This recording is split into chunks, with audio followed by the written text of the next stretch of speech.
A few months ago, I randomly and impulsively bought a cheap set of bucket seats from Facebook Marketplace. Now, as you can tell, they're old, they've faded quite substantially, there's even a few patches where they're nearly devoid of colour entirely. It's safe to say they've seen better days.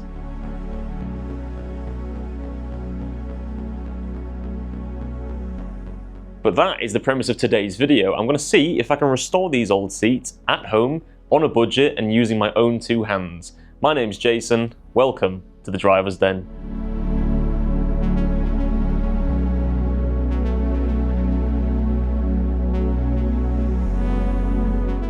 Now, if you look on the internet, there's loads of recommendations for products and techniques to use. A lot of those seem to be in America, and they're using products that I don't have access to here in the UK, so I've had to try something a little bit different.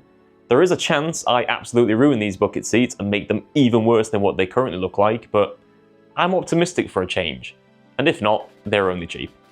The product I'm going to be using today is this. It's just a red fabric dye that I found on eBay. It says it's suitable for all fabric types, which is a ridiculously bold claim, and I don't know what these seats are made of. There's a chance it's synthetic material, which might pose a bit of a challenge, but it can't be that much different to a couch or an armchair, can it? Before we can try and apply a new coat of red, these things need a clean. They are disgusting. I'm going to start by hoovering up all the loose debris. There's hair, hay, fluff, sawdust, spiders, all sorts of junk. Then I'm going to break out the trusty wet vac, because judging by the state of this lettering, which was once white and is now yellow/brown, there is a lot of sweat and grime that's just embedded in this seat, so let's crack on.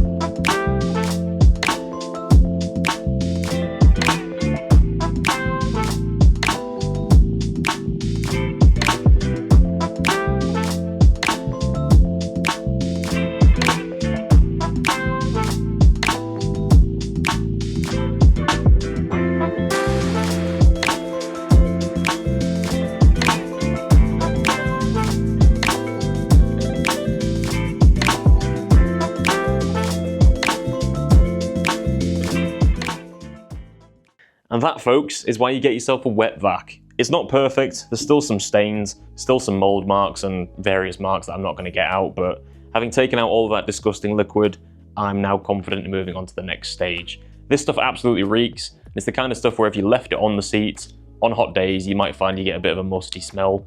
And I feel much better sitting on the seats knowing that somebody else's juice has been removed. Although you do want the fabric to be slightly damp in order for the paint to adhere, the seats are currently far too wet to do anything with, so I'm going to leave them for a little while in order to dry. And in the meantime, how about a quick little history lesson on the Sparco Sprint bucket seat? Let's go. Sparco first began in 1977 in Turin, Italy. It was founded by two young rally drivers who set out to improve safety in motorsports. The company made its mark on the industry by producing its first seat and fireproof suit in 1978. The Sparco Sprint was designed as an entry-level seat, offering a budget-friendly option for anyone looking for a safe and practical seat. Typically popular with grassroots racers, the Sprint has evolved across quite a few generations over the years, with a good number of updates, improvements, and styling tweaks. These particular seats are actually discontinued now, so you can't buy them from Sparco, you can't buy them new, and nowhere seems to stock them online. It seems like the only places you can buy this particular model of Sparco Sprint is either if someone's breaking a car, or if they're for sale on eBay or Marketplace. Because they're so old, they're now out of date for competition, but I still think they can serve a purpose, so I'm hoping we can bring them back to life and spare them from just being chucked in the bin. Right, now that the seats aren't soaking wet, we can finally crack on. I was going to mask off some of the white lettering, but I decided against it. It's going to take an absolute eternity to try and mask off fabric with masking tape and do it accurately, so I decided I'm just going to use a smaller brush and be a bit more accurate. If I do go over some of the areas I don't want to go over, I've got a backup plan, so it's not the end of the world. I do think I'm going to get rid of the white text that sits below your thighs because I couldn't really bring it back to white as much as I'd liked, and I'd much rather it was red rather than sweat-stained yellow. So I think I'm just going to turn that red. I do have a selection of brushes at my disposal. I went for 3 of the only ones that I could find. So yeah, let's mix the paint and let's crack on.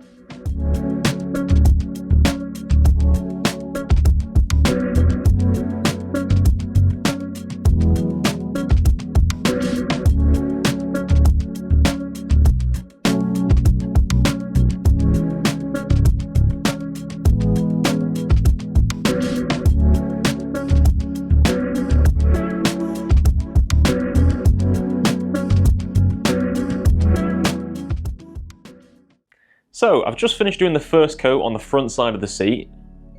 I think it looks really good. I don't really want to curse it in case it dries different, but at the moment, yeah, this just might be my masterpiece. You guys want a sneak peek? There you go. So on the left we have the one that I've not touched yet. So as you can see, it's quite pink around here. The shoulder areas are also quite faded. It looks quite tatty. You can see some discoloration in the middle. And then this is the one that I've been working on. So as you can see already, I mean, the color is quite different. It's mostly one color as well.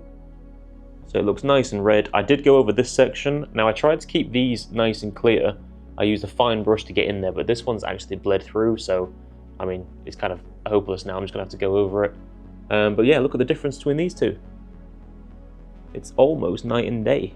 So yeah, I'm quite pleased so far. I'm just going to crack on and finish off the other one. And then if I've got anything left over, I'll do the back sides of the seats as well. So yeah, so far, so good. Stay tuned. All right, it's day 2. Last night was a long one. I spent many hours covering these seats in paint, but they do look a lot better. The next thing we need to do is to get some paint thinners and remove some of the areas where I went way overboard with the paint. So all the black harness holes are caked in red paint. So let's sort that.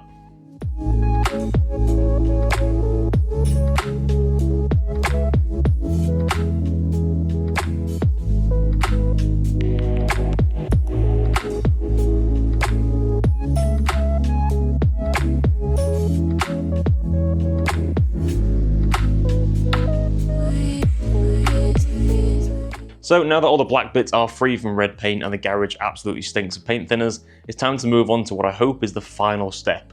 I'm going to try and redo the lettering using this. It's a white fabric marker. I tested a little bit earlier on and it seems like it'll be alright, but I could ruin everything I've just done and it could look absolutely dreadful, so fingers crossed it goes well. In hindsight, I should have just painted this red, because as it turns out, even after all these years, I still cannot colour within the lines. But I only did this on the back and I didn't ruin the front, so I think it's time for the grand reveal.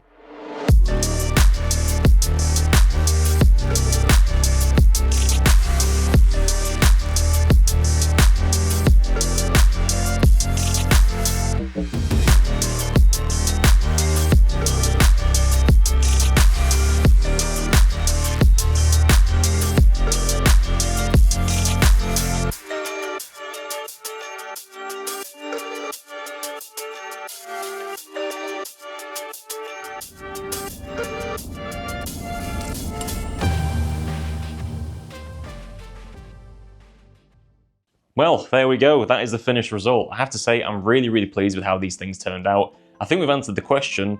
Yes, you can restore bucket seats at home on a budget and using your own 2 hands. Is it perfect? No, not by any stretch of the imagination, but it's really good considering how much it costs. If you look closely, you can almost tell it's been painted. I expect once these properly dry, the texture won't be as soft as the original material because it's got an additional layer on it, but I don't think it's anything too dramatic.